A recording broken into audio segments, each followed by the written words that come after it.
I'm looking at you, Dr. Latchman, and you seem to be a very calm, cool kind of individual. Talk to me about the kind of character or the kind of personality who is best suited for a career in seismology. I think my opinion is Mm-hmm. that you need someone who is very meticulous, Mm-hmm. who pays careful attention to detail, does not become bored with having to maintain the standards required of high quality data year in, year out, even when there is no excitement. Uh-huh. It is war has often been described as what uh, a long period of boredom punctuated by those periods of excitement. Seismology and our work is like that. So we will have several years where it's just painstakingly collecting the data, processing it, ensuring that the standards are maintained. And then you have your crisis, whether it be volcanic or earthquake. So yes, it is that kind of person. In recognizing that the seismic cycle is long, Mm-hmm. and to be able to fully understand what is happening, we must have a database of high quality. And that, so at the technical level, you are making your contribution there to a database of the highest quality. And then when you come to the research, here again, Mm-hmm.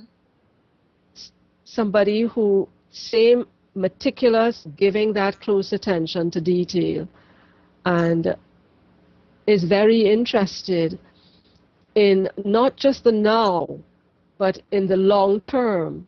Because our region, I think the Caribbean and the Mm-hmm. Eastern Caribbean in particular, we are making countries Uh-huh. of people from all parts of the world. We have had the opportunity to build something almost from scratch. Mm-hmm. And we also have the opportunity to look at the mistakes that may have been made by countries in other parts of the world, and have the opportunity to not make those same mistakes. We are also not very wealthy countries, so we have to spend our money wisely.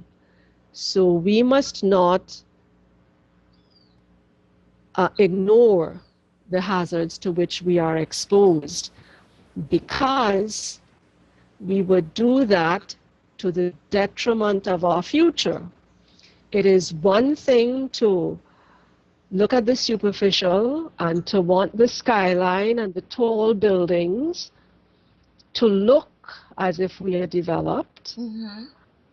but one great earthquake in our region can set us back a generation if we do not put the measures in place to ensure that when that event occurs, that our damage is limited, and that we have the measures in place to rebuild rapidly and move forward quickly.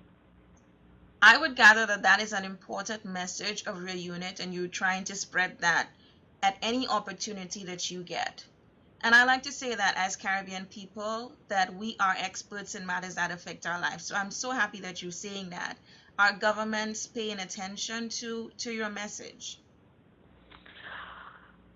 I think that they have heard the message, but there are so many competing voices, Mm-hmm.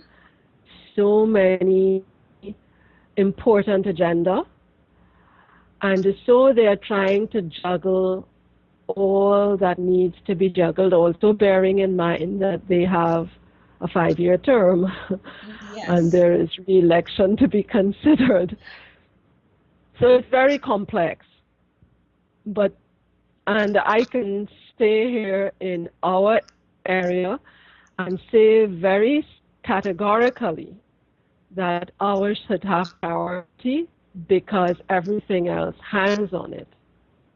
that whatever you do, whatever infrastructure you put in, if you do not cater for the seismic hazard, you are, as we say here in Trinidad, spinning top in mud.